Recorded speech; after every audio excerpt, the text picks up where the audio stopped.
Assalamualaikum warahmatullahi wabarakatuh.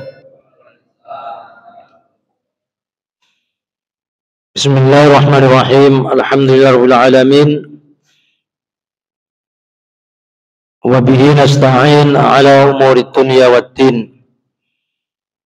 Wassalatu wassalamu ala asyrafil anbiya wal mursalin.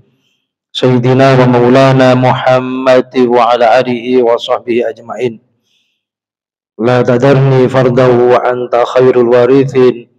Rabbi shrah li sadri wa yassir li amri wahlul 'uqdatam min lisani yafqahu qawli, amma ba'd. Hadratul mukarramin, segenap para jamaah Bapak Ibu hadirin sedaya kemawon, syukur alhamdulillah malam ini sekian kalinya kita diberikan kesempatan oleh Allah Subhanahu wa ta'ala bisa bernafas dalam keadaan iman Islam, dalam keadaan sehat walafiat, sehingga kita bisa hadir di majlisatul ilmu yang barokah ini.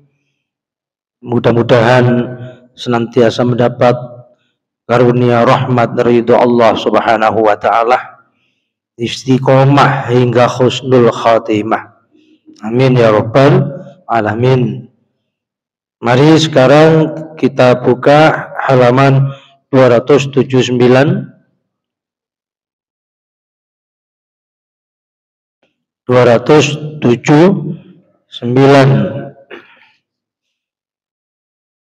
Pengajian yang ke-70 menerangkan keadaan pribadi manusia, surat Al-Qiyamah ayat 13 sampai 15.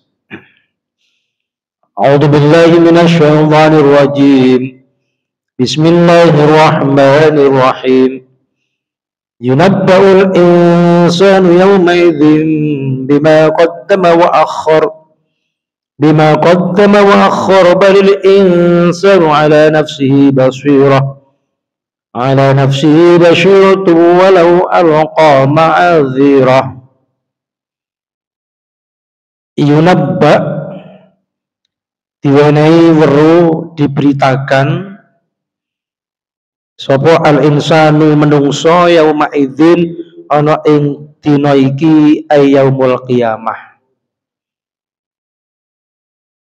Bima qaddama kelawan amal, kelawan barang qaddama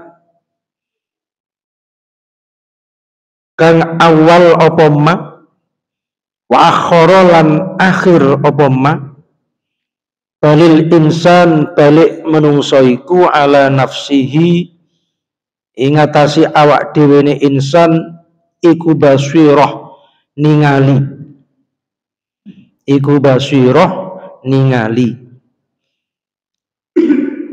walau alqa lan senajana dikemukakan. Alqa niku dari makna dilemparkan. Jadi alqah itu diuncalno, maksudnya kalau perkataan kan dikemukakan atau diterangkan. Ma'adzirah piro-piro alasane ma'adzirah piro-piro alasane itu kalau diartikan secara mufradat basa Jawa. Kalau di bahasa Indonesia kan yunabba'ul insan, manusia itu akan diberitahukan oleh Allah yauma idzin, kelak pada hari kiamat,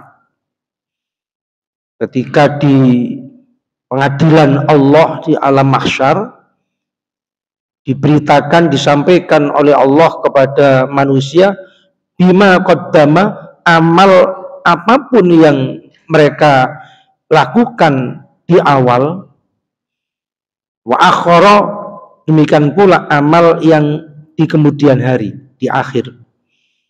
Balil insan, bahkan manusia itu ala nafsihi basirah, atas dirinya akan bersaksi. Walau alqa ma'adzirah, sekalipun dikemukakan beberapa alasan, dikemukakan beberapa alasan ya, jadi menutupi apa yang diperbuatnya, maka pasti akan terbuka, tidak akan bisa untuk menutupi segala amalnya. Dumateng para Bapak Ibu, jadi surat Al-Qiyamah ayat 13 sampai 15 ini Allah memberitahukan kepada kita bahwa kita nanti manusia itu pada hari kiamat, segala amal yang pernah dilakukannya, apakah perbuatan baik, apakah perbuatan buruk, apakah dosa besar, apakah dosa kecil, apakah kesalahan yang disengaja atau yang tidak disengaja, perbuatan amal yang samar ataupun yang terang-terangan, sekecil apapun perbuatan itu akan disampaikan oleh Allah. Balil insan ala nafsi basirah, bahkan manusia itu tahu dan pasti akan bersaksi atas dirinya. Nggak bisa ngales. Terus wong Jawa kan ngales ya. Tidak bisa manusia itu berkelit. Sekalipun disampaikannya beberapa alasan, beberapa ales atau berkelit tadi, tidak akan bisa. Sebenarnya demikian ini di dunia ini sudah terjadi. Jadi apa yang kita lakukan mulai awal dulu, mungkin kita semenjak TK lah ya, atau bahkan nanti hendak meninggal dunia, bahkan yang belum kita kerjakan nanti, semua apa yang pernah kita lakukan, besar kecil sengaja atau tidak, samar atau terang-terangan, kita itu tahu. Coba jangan introspeksi, tahu. Cuma perbedaannya, kalau di dunia kita bisa menutupi, berkelit, beralasan, merahasiakan. Di akhirat transparan, tidak bisa apa yang kita telah perbuat itu kita berkelit, kita beralasan, menutupi dan merahasiakannya. Sebab semua digamblangkan oleh Allah, diterangkan oleh Allah. Makanya di surat Yasin kan ada itu. Wa nukallimuna aydihim wa tashhadu arjuluhum bima kanu yaksibun. Bahkan nanti mulutnya itu akan dikunci oleh Allah rapat-rapat, tangan-tangan mereka itulah yang berbicara. Wa nukallimuna aydihim wa tashhadu, dan bersaksi pula arjuluhum, kaki-kaki mereka, bima kanu yaksibun, dengan apa yang telah mereka kerjakan. Jadi organ tubuhnya yang bersaksi. Lalu bagaimana manusia berkelit? Coba sekarang andai kata suruh berbicara, tahu kok tangan ini pernah ngapain saja. Cuma kan jenengan sendiri yang tahu. Ya, kan kita sendiri yang tahu.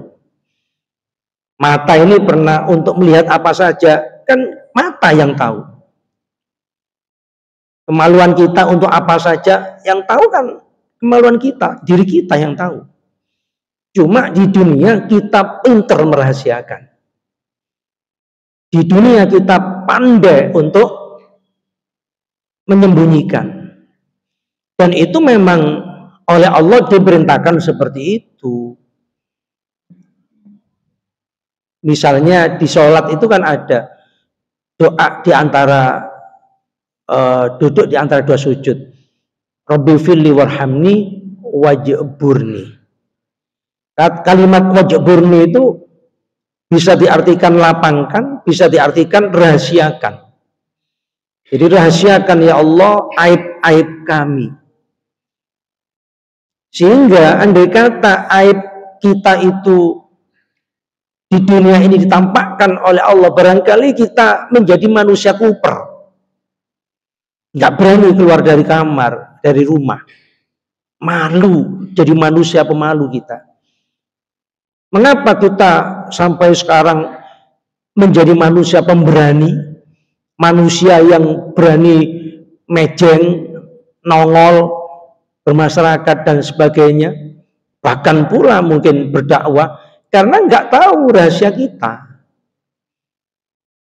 Hanya Allah yang tahu akan rahasia itu. Makanya sesungguhnya kita ini di hadapan Allah kecil. Apakah itu di dunia, apakah nanti di akhirat. Cuma boleh jadi manusia lepas dari hukum dunia, ya. Tapi yang jelas di akhirat tidak akan lepas dari hukum Allah Subhanahu wa taala. Disitulah rahmat Allah itu diberi pintu taubat. Diberikan oleh Allah pintu tobat, bukan pintu tomat, ya. Mari tobat kumat, ya. Jadi taubatan nasuha. Makanya kita kalau sedang sujud itu dianjurkan untuk berdoa, Allahumma inni nas'aluka atau as'aluka husnal khotimah indal maut warzuqni taubatan nasuha. Jadi ya Allah, kami mohon kepadamu mati dalam keadaan husnul khotimah dan berikanlah kami rezeki berupa taubat yang kau terima. Dalam benak kita kan rezeki itu dipikir ya uang, ya, rumah, mobil, kebahagiaan, kesenangan duniawiyah. Tapi sesungguhnya rezeki yang terkadang kita sepelekan adalah rezeki berupa taubatan nasuha. Jadi kalau kita bertobat atas dosa yang pernah kita lakukan, maka Allah akan mengampuni, walaupun kelak itu tetap disampaikan oleh Allah. Ayatnya jelas, yunabba'ul insan, tetap diterangkan. Tapi karena sudah bertobat, maka siksaannya dihilangkan oleh Allah bagi yang bertobat. Tapi yang tidak bertobat ya tentu berlanjut kepada penyiksaan. Jadi kesimpulannya apa ayat ini? Semua perbuatan kita, kebaikan maupun keburukan, besar kecil, yang sekarang ataupun yang akan datang, semuanya akan dihadapkan oleh Allah kepada kita, sehingga tidak ada alasan yang bisa disampaikan oleh kita nanti, karena diri kita sendirilah yang bersaksi. Organ tubuh kita semua itulah yang bersaksi.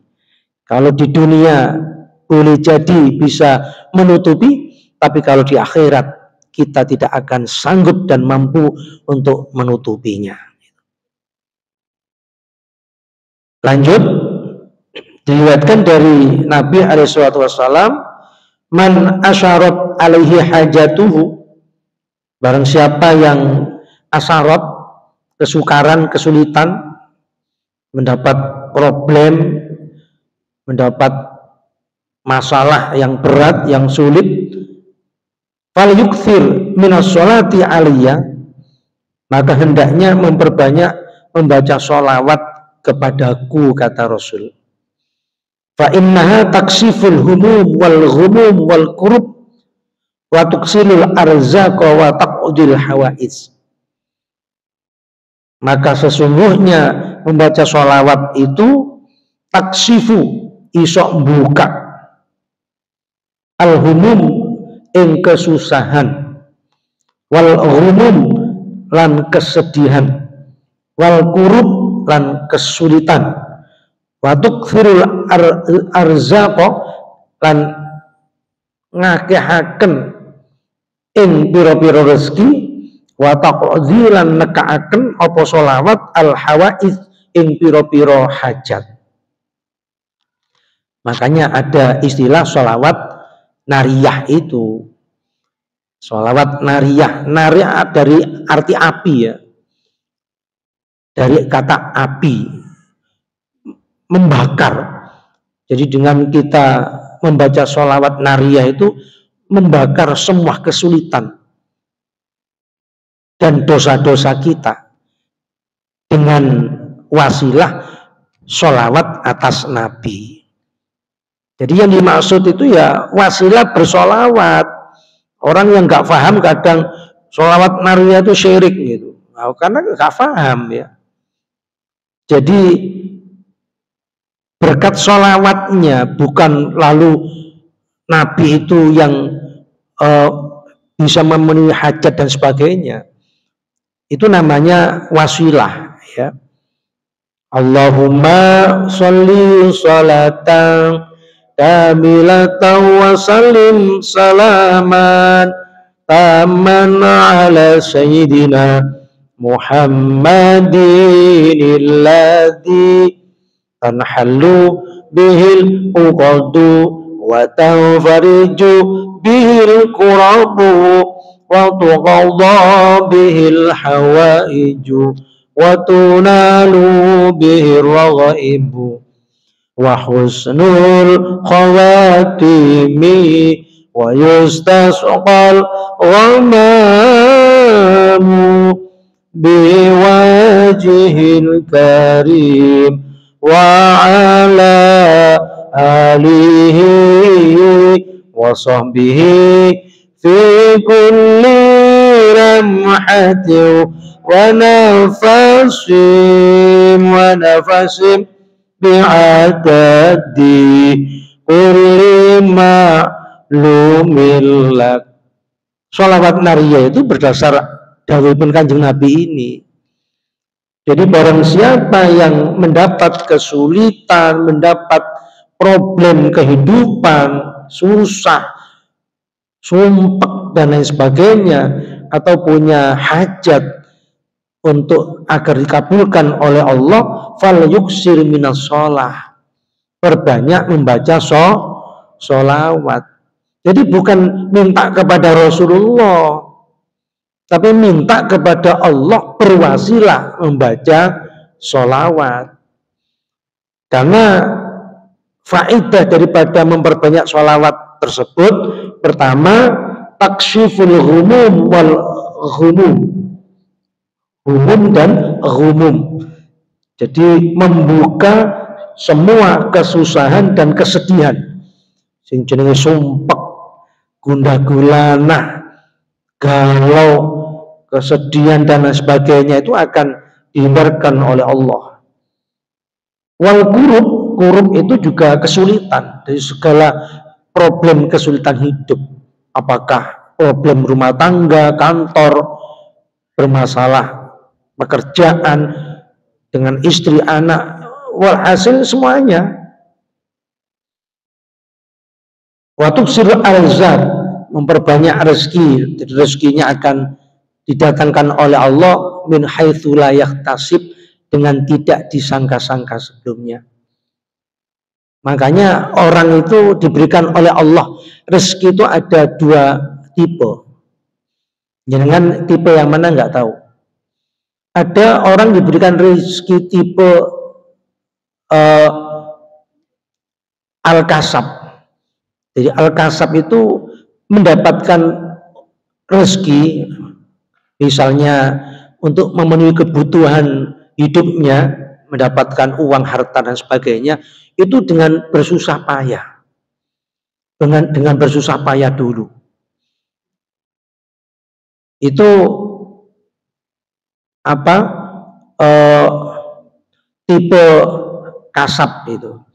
Jadi diberikan oleh Allah mendapatkan rezeki dengan bersusah payah, mungkin dengan kerja keras, mungkin dengan ini itu dan lain sebagainya, sehingga bisa memenuhi kebutuhannya.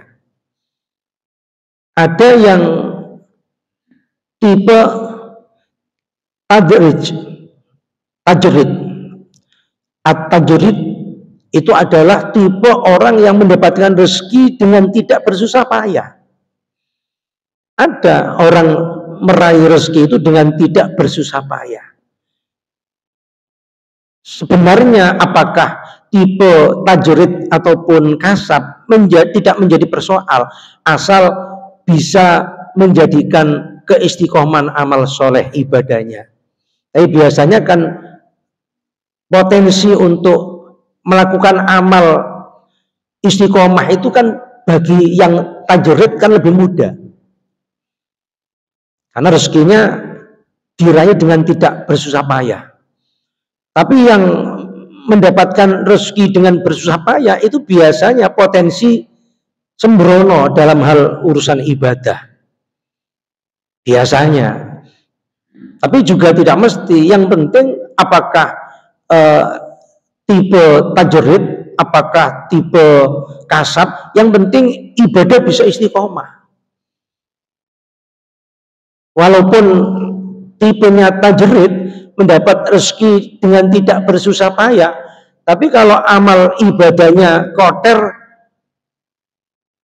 tidak menambah kedekatannya dengan Allah itu. Tapi masih mendingan, ya, lumayanlah level tajrid itu orang yang meraih rezeki dengan tidak bersusah payah.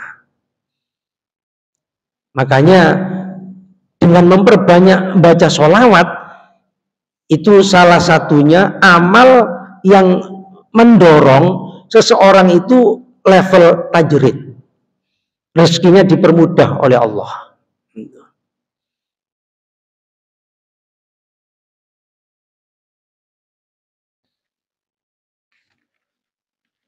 Makanya jenengan bisa mengamalkan sholawat ini nggak tahu berapa kali dalam sehari, walhasil pokoknya istiqomah, ya. Kalau dibaca 4444 sholawat nariyah itu, segala kesulitan apapun Allah akan mengangkat kesulitan itu. Makanya biasanya orang-orang pesantren itu mengistiqomahkan sholawat nariyah itu sekian banyak itu. Tapi minimal pagi sore sekali lah. Nah, kalau sholawat juga paling afdol itu ya sholawat Ibrahimiyah, ya. Paling afdol sholawat Ibrahimiyah. Dan itu kalau kita mengerjakan sholat kan pasti membacanya.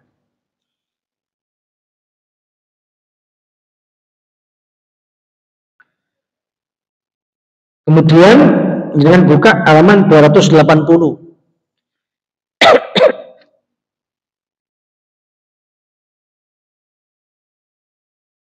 Yunabba'ul insanu yawma idzin bima qaddama wa akhkhar. Dalam tafsirnya itu diterangkan, diberitahukan kepada manusia apa-apa yang telah dikerjakan terdahulu dan kemudian. Artinya apa? Amal perbuatannya seseorang itu tidak perlu persaksian orang lain. Dirinya sendiri itu cukup bersaksi atas dirinya. Tapi persaksian orang lain itu juga penting, ya. Makanya Rasulullah itu ketika ada seseorang meninggal dunia, lalu sahabat menyampaikan kepada Rasul, ya Rasul, orang itu benar-benar ketika saat hidup menjadi orang yang baik. Maka kata jawab Rasulullah itu, orang yang disaksikan orang lain baik itu sesungguhnya dia ahli surga. Makanya kemudian menjadi sebuah tradisi, kalau ada orang meninggal dunia, biasanya wak mudin itu bertanya ke khalayak, Bapak hadirin semuanya, saksikan bahwa si fulan ini orang baik, nggih, kan gitu. Orang baik ya, iya gitu. Persaksian tetangga, jamaah, keluarga bahwa seseorang itu baik adalah salah satu yang mendorong syafaat baginya. Jadi itu termasuk syafaat. Jadi syafaat itu bisa berbentuk mensolati. Jadi mensolati jenazah orang yang telah meninggal dunia itu adalah salah satu bentuk syafaat. Lalu kemudian mendoakan. Nah, mendoakan itu juga salah satu bentuk syafaat, bisa menolong yang meninggal dunia. Termasuk juga persaksian baik. Sehingga itu menjadi sebuah pembelajaran kita yang masih hidup. Jadilah orang yang baik dengan tetangganya, dengan keluarganya, dengan jamaah. Sebab nanti ketika kita mati butuh persaksian mereka. Butuh persaksian mereka. Kalau tetangga, jamaah, keluarga itu mempersaksikan kita adalah orang baik, insya Allah surga. Insya Allah surga. Ojo sampai ono uang ditakoni apik mboten gak wani jawab.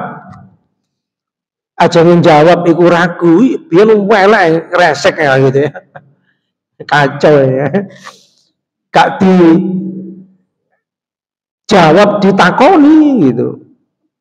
Nah makanya kalau kita butuh persaksian jamaah, keluarga, tetangga dan sebagainya, hendaknya kita berbuat baik. Makanya Rasulullah itu kan selalu berpesan, khairun nas anfa'uhum linnas. Sebaik-baik manusia itu adalah mereka yang banyak memberikan manfaat untuk orang lain. Sehingga tentu kalau kita banyak berbuat baik dan manfaat untuk orang lain, orang itu akan bersaksi kepada kita, akan kebaikan kita. Walaupun sudah meninggal dunia akan dikenang. Akan dikenang. Bayi itu kalau terlahirkan semua tersenyum tertawa. Jangan sampai ketika kita meninggal orang yang tertawa. Wah itu berarti ada sesuatu hal yang menjadikan kesenangan mereka. Alhamdulillah wong resek mati ya. Akhirnya guyu kabeh. Tapi kalau orang soleh yang meninggal kan orang akan bersedih ya.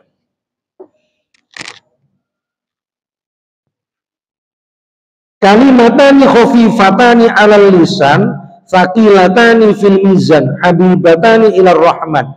Subhanallah walhamdulillah wala ilaha illallah wallahu akbar. Dua kalimat yang dibaca itu ringan. Coba panjenengan praktekkan. Paling ringan tuh subhanallah. Subhanallah, subhanallah. Sak ngantuk-ngantuk sak males-males sak pegel-pegel niku sak nopo berkendara sak repot-repot paling penting subhanallah, subhanallah, subhanallah, subhanallah. Dibanding la ilaha illallah, astagfirullah, la haula wala quwata illa billahil azim atau apalah. Itu paling enteng itu kalimat subhanallah.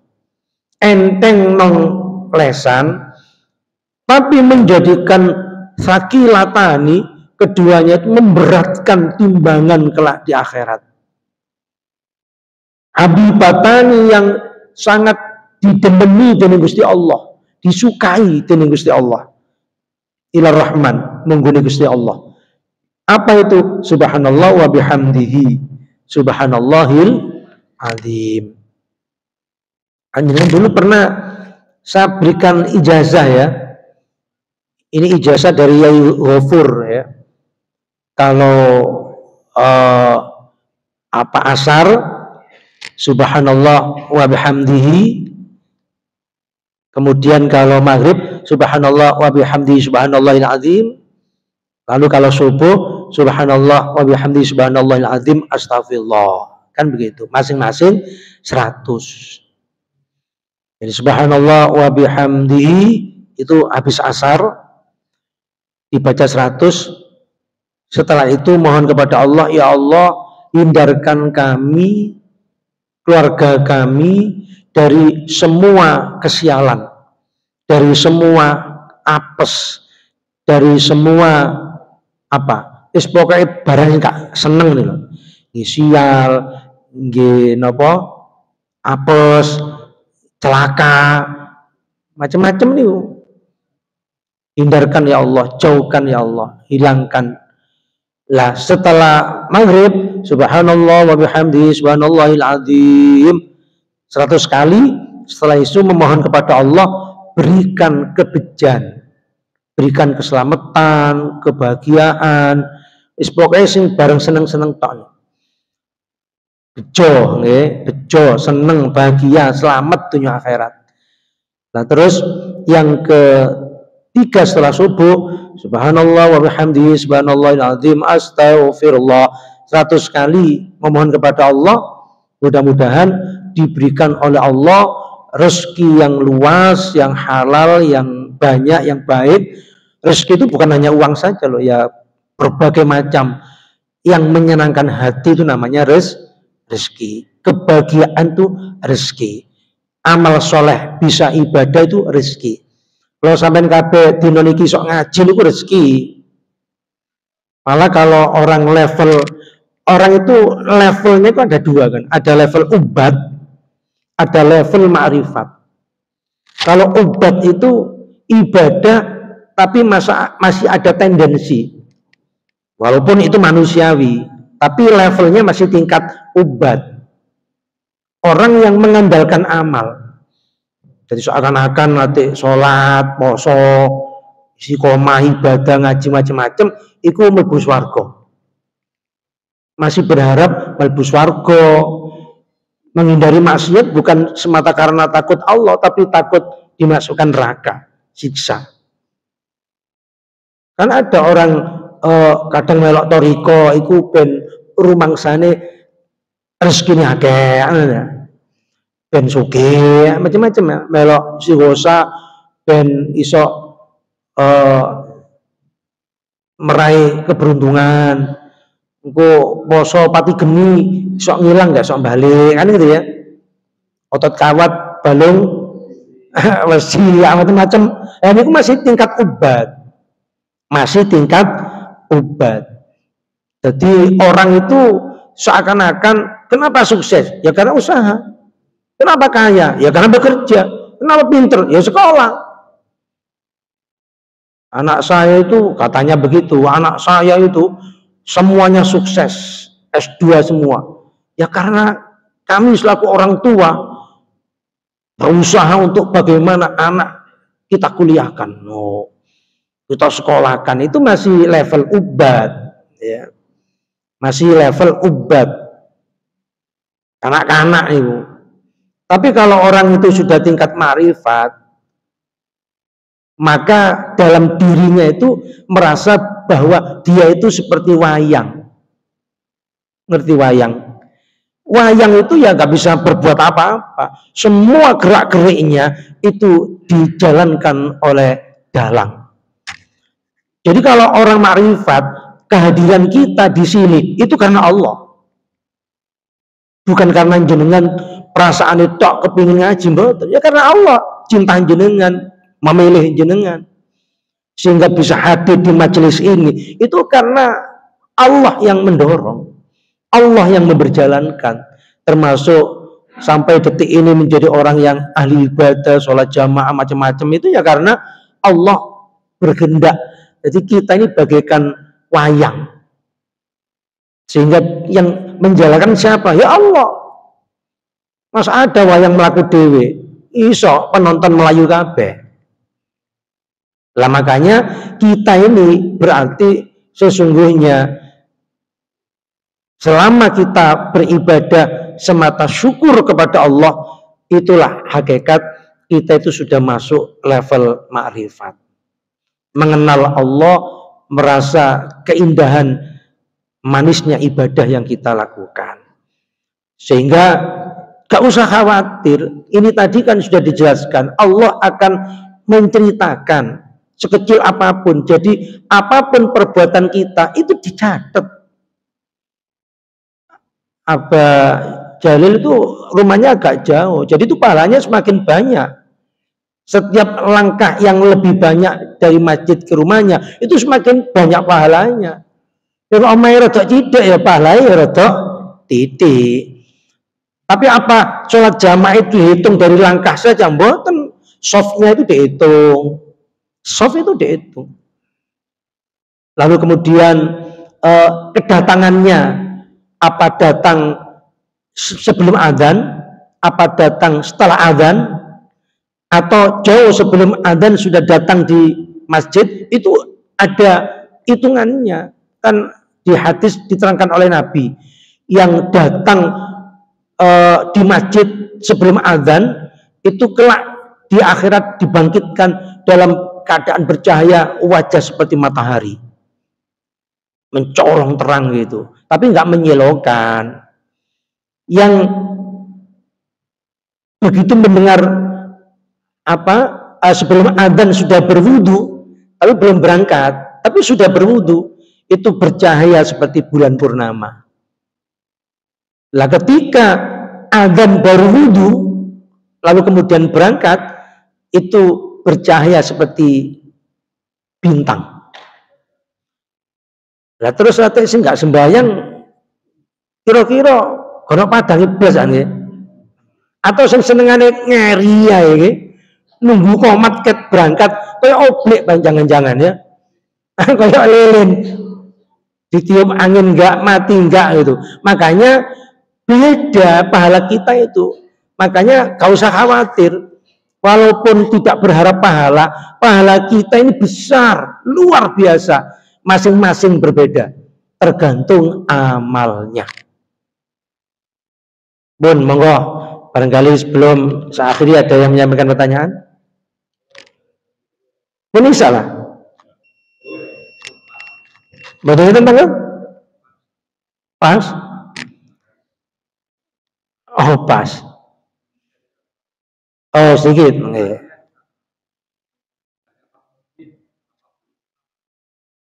Non? Nggih, takziah.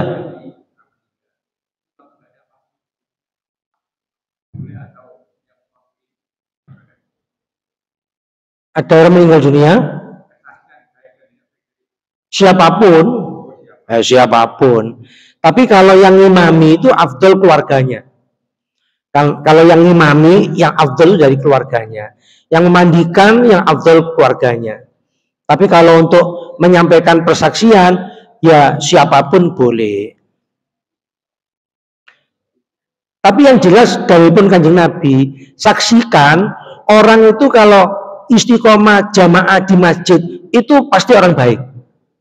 Itu kata Rasulullah. Jadi kalau orang itu istiqomah di masjid, persaksikan dia itu orang baik. Makanya kalau jenengan mempersaksikan orang yang ahli sholat jamaah di masjid, gak usah ragu. Gak usah ragu. Demikian kurang lebihnya maaf. Mari kita tutup dengan doa majelis. Subhanakallahumma wa bihamdika asyhadu an la ilaha illa anta astaghfiruka wa atubu ilaik. Assalamualaikum warahmatullahi wabarakatuh.